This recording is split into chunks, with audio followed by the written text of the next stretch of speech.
Total economic chaos. There's 15 things I want to talk about in this video that are adding to the chaos. Let's get into it. The balance of trade has been negative for so many years now, where we buy more from other countries than they buy from us. But the most significant thing that's coming out of all of this tariff uncertainty and taco trade and back and forth is the fact that businesses worldwide are locking up. And you guys know all about the debt bomb. I've been talking about it if you've been here for over a decade. But you know all about it because of the US debt clock, and you know how much money is owed. You hear about it all the time and what we're going to do about it, how we're going to pay it off. We're not going to pay it off. We're either going to default or default through inflation. There's literally no other choice except if they did a massive gold revaluation. But that's another topic for another time. I did a video about the gold revaluation you should see because it's very likely to happen. It should happen logically. But here's a chart of the debt situation in the United States of America. And every year we have an operating deficit. That means we're spending a lot more money than we bring in from taxes. Most of the time when we spend money, it already gets spent first. And then we come down to the point where we say, we can't default, that would be an economic crisis. And they print more money. They do whatever they got to do to keep the country going, paying all the debts with borrowed money from American citizens, borrowed money from other countries, which doesn't really happen as much anymore. Quite the opposite, actually. Or they can create new money. There's tricks they can do. But as long as this operating deficit is happening, it means that we're spending more than we're bringing in.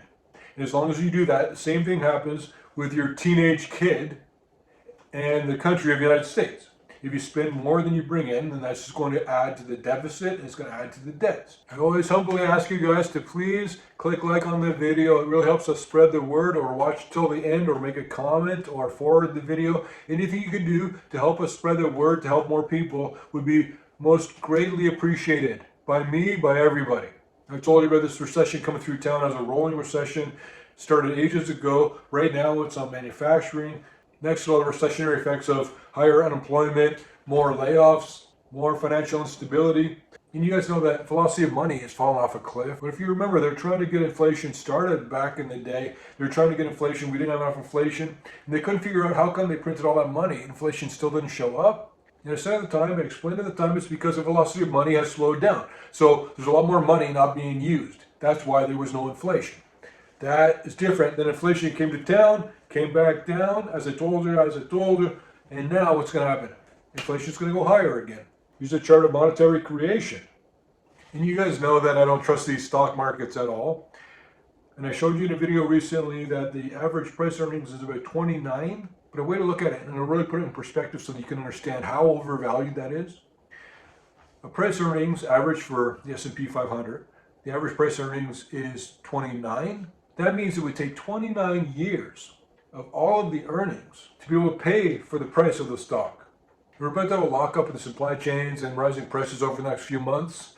And it's none of my business, and I don't care what you do, but you would want to start shopping for back to school stuff now, maybe even Halloween, maybe even Christmas. If your little daughter wants a Susie Sparks-a-Lot doll, you might be able to get it now, but you might not be able to get it in September, October. And a lot of people are going to be facing that all at once. The US dollar is finally broken, as I explained to you that it was going to. Here's a chart of the DXY. This is the US dollar index. And it started, what I told you was coming, and it's only begun. What will continue further as the dollar loses even more comparative value against other fiat currencies. And of course, we're going to have the digital currency sooner, or maybe rather than later. I don't know when it's coming, but the central bank digital currency, for well over a decade, I've been telling you how awful it would be. We need to fight against the CBDC. You need to be against it. I'm not kidding. The amount of power and control that will be brought to bear on the entire populace will be irreversible and an absolute weapon for evil or dishonest politician going forward. I don't mean any of them now. I mean 10 years from now. A politician comes along and says, wow, look at the system that's in place. And all of a sudden, they're forcing you into bail-ins. They're forcing you into a social credit score. If the CBDC becomes a reality, the world changes from what it was the entire time up to that point. It'll be different going forward forever. It'll be two different worlds. And of course, artificial intelligence is going to continue to hurt employment. It already is. It's not something that's going to happen. It's already begun. That combined with the incoming recession, what you're looking at is a pretty significant reduction in the inflationary pressures. So while inflation is slated to go higher because of monetary creation and declining US dollar value, a lot of forces will be pushing inflation higher too. So it's kind of hard to call, but overall I believe that the forces pushing inflation higher will be dramatically stronger than the ones pulling it down. There's a different attitude towards the United States worldwide right now. I'm very interested to see the upcoming tourism figures and the upcoming international sales figures, because it's a big thing and it's going to show up in the next numbers that start coming out. These numbers are going to be lower and they'll continue to get lower, just like the same thing we saw with the whole Elon Musk backlash debacle. And in terms of the recession, I think at this point it's fair to admit that I would clearly never stop talking about it until it gets here. So if I'm talking about the recession, it means we're not in it yet. When I stop talking about it, you should be worried. And with all this de-dollarization, which has never been more significant or extreme or pronounced than it is right now, worldwide, with all this de-dollarization, I always say that nations will not need as many US dollars, so they release them back into the wild. And just to add some color to that, add some clarity, what I'm talking about is if you are Malaysia and you've got a lot of US dollars, you can use those, if you don't need them anymore, pay back debts that you have in America. You can use it to buy American goods. You could trade it for money, which is gold. Sell all your US dollars and buy a whole bunch of gold. Or you could FX trade it with another country or buy something from them. There's a million ways you can get rid of it, but you just ooze it out. And once you get rid of all these US dollars, every single dollar does eventually gets back to the American shores. US dollars are being pulled back just because they're not needed anymore. And where do they go? You go and pay down some of your debts in the States. Maybe you buy some military equipment. Dollars just flow into the country. And besides de-dollarization, the other things going on is dollar avoidance. And that's why you see also with the US dollar comes down, same day that bonds come down, same day that stocks come down. Very rare, very bad sign. And in terms of economic chaos, all these wars are the big ones, and they aren't showing signs of letting up. You've got the war that Russia started. You've got a war in the Middle East. Soon there'll be the one in the South China Sea if we decide to try and stand up for Taiwan, which was originally part of China. But do this for me. Picture 5 NFL stadiums, big ones. 5 completely full NFL stadiums. Think about all those people. Just in your mind, go through the 5 stadiums, all those people. That is how many people have died since April 2023 in the Sudanese civil war that most of you probably haven't even heard about.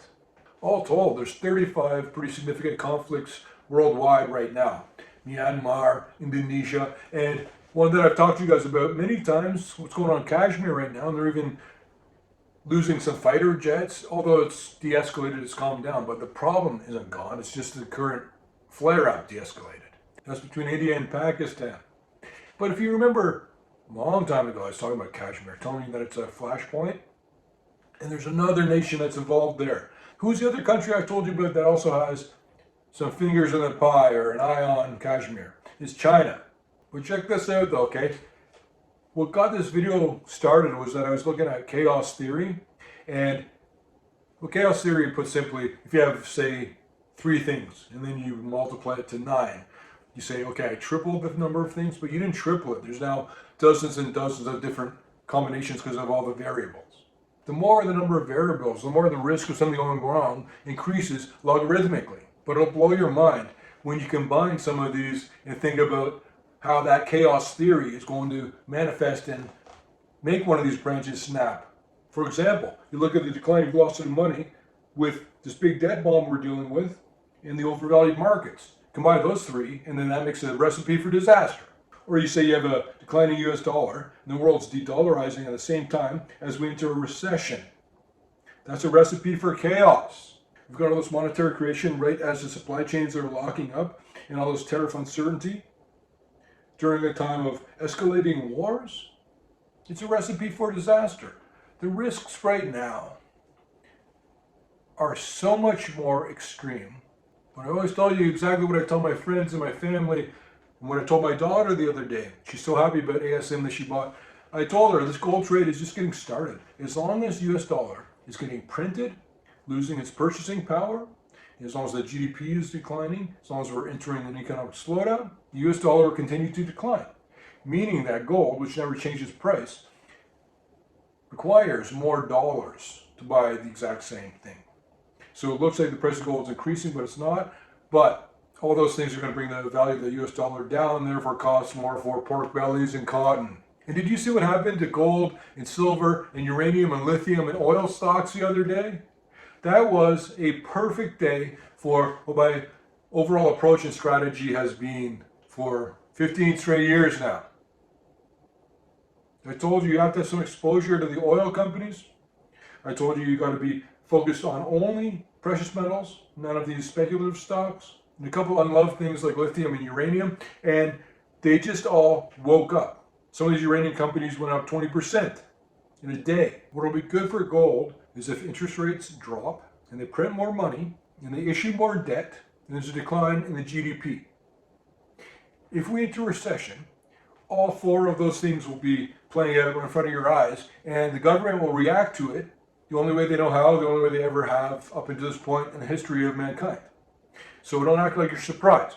But we can't always, in our busy lives, keep an eye on all this stuff as much as we want to, certainly not as much as I try to do. So that's why you want to have me in your pocket, me at your beck and call. Anytime you want to email me anything, become a Peter Leeds Insider, and I'm 24/7 with you at your side. Ask me anything you want, anytime you want. You want to learn more about it or our world famous stock picks? Swing over to peterleeds.com. You can even get the app from the main page over there.